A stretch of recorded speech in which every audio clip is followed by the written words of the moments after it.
नमस्कार, आदाब, सत श्री अकाल, सलाम दोस्तों। मैं मोहम्मद सरफराज स्वागत करता हूं आप सभी का अपने YouTube चैनल पर। साथ ही साथ मेरे एक दोस्त हैं अजहर, और इनका YouTube चैनल है अजहरवा, जिसके बारे में आप सभी को ये बताएंगे। जी हाँ दोस्तों, मेरा YouTube चैनल है अजहरवा, जिस पे फ़नी वीडियो आएंगे और आप लोग देखिए और मेरे चैनल को सब्सक्राइब कीजिए। धन्यवाद दोस्तों, उम्मीद है आप इनकी बात समझ पाए होंगे। आप सभी से गुजारिश है कि इनके चैनल को भी, अजहरवा को ज़रूर सब्सक्राइब करें और ये जो फ़नी वीडियोज़ डालते हैं उसे देखें और साथ ही साथ अपना एंटरटेनमेंट करें। मिलता हूँ दोस्त आपको फिर, तब तक आप भी सुरक्षित रहें। धन्यवाद हमारे चैनल पे आने के लिए। जी धन्यवाद। हमारे व्यूअर्स को आप धन्यवाद बोल दें। धन्यवाद, हाय। शुक्रिया। चलिए दोस्तों, तो शुरू करते हैं अपनी वीडियो को शुरू करने से पहले आप सभी से एक गुजारिश कर लूं कि मेरी इस वीडियो को पूरा देखें और काइंडली स्किप करने की कोशिश ना करें। स्किप करेंगे तो जो महत्वपूर्ण जानकारी है वो आप भूल जाएंगे। दोस्तों, जैसा कि मैंने आप सभी से प्रॉमिस किया था, मैंने आप सभी से कहा था कि मैं अगले वीडियो में आप सभी को कानून के बारे में कुछ बताऊंगा, कुछ लॉज के बारे में बताऊंगा, कुछ कानूनों के बारे में बताऊंगा। तो उसी के बारे में दोस्तों आप सभी को बताने हाजिर हुआ हूं। लेकिन उससे पहले कुछ बेसिक सवालों के जवाब देता चलूं, या फिर आप ये भी कह सकते हैं कि हम सभी के मन में जो सवाल कुछ आते ही होंगे, उसके बारे में आपको एक रोचक जानकारी देता चलूं। क्या आप सभी ने ये सोचा है कि कोर्ट में, अदालत में लोगों को गीता या कुरान पर हाथ रख करके कसम खाने को क्यों कहा जाता है, शपथ लेने को क्यों कहा जाता है? सोचिए। उम्मीद है दोस्तों सब सोच में पड़ गए होंगे। चलिए मैं आप सभी को क्लियर कर दूं। सभी की अलग अलग धारणाएं होंगे, सभी की अलग अलग बातें होंगी, सभी की अलग अलग विचार होंगे। तो गीता या कुरान का कसम लोगों को क्यों खिलाया जाता है, लोगों को गीता या कुरान की शपथ क्यों दिलाई जाती है, रामायण या किसी अन्य धर्म ग्रंथ की क्यों नहीं?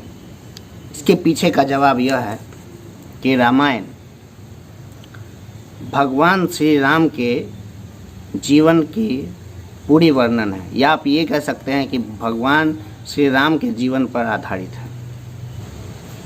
और रामायण लोगों को आदर्श जीवन जीने के लिए प्रेरित करती है। लेकिन गीता हिंदुओं की एक ऐसी धार्मिक पुस्तक है जिसमें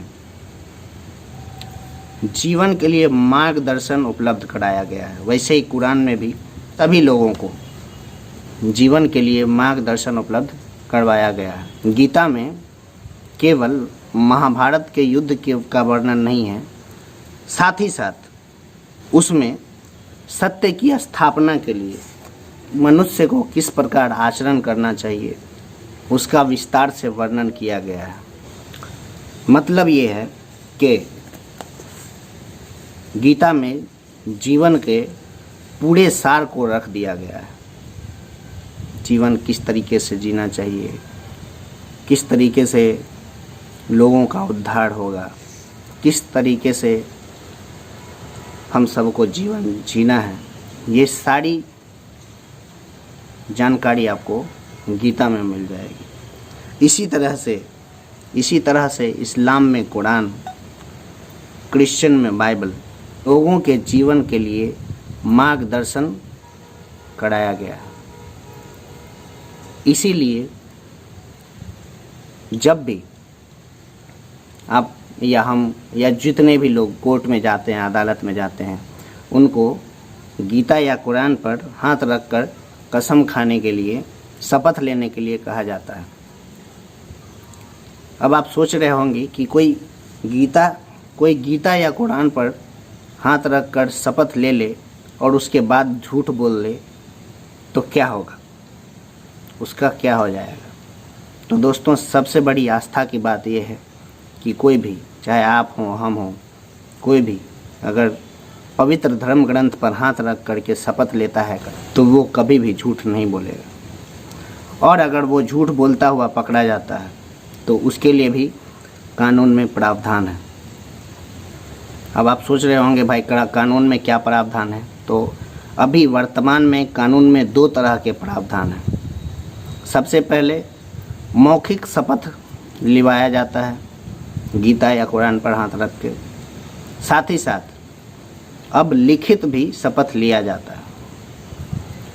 और अगर कोई झूठी शपथ लेता है, झूठी गवाही देता है शपथ लेने के बाद, तो उसे भारतीय दंड संहिता यानी इंडियन पेनल कोड के सेक्शन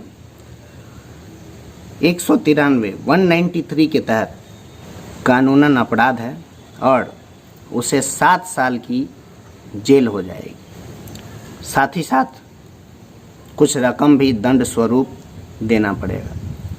यानी कि अगर कोई गीता या कुरान पर हाथ रख के कसम खाता है और साथ ही साथ शपथ पत्र पर शपथ लेता है और उसके बाद झूठी गवाही देता है, तो उसे भारतीय दंड संहिता 193 के तहत अपराधी माना जाएगा और उसे 7 साल तक की कैद, साथ ही साथ जुर्माना भी हो सकता है। मिलता हूं दोस्तों ऐसी एक वीडियो में, तब तक के लिए आप सभी घर पे रहें, सुरक्षित रहें, एंजॉय करते रहें। मेरे ये वीडियो पसंद आता है तो वीडियो को लाइक, शेयर और कमेंट करें। मेरे चैनल को सब्सक्राइब करें। धन्यवाद।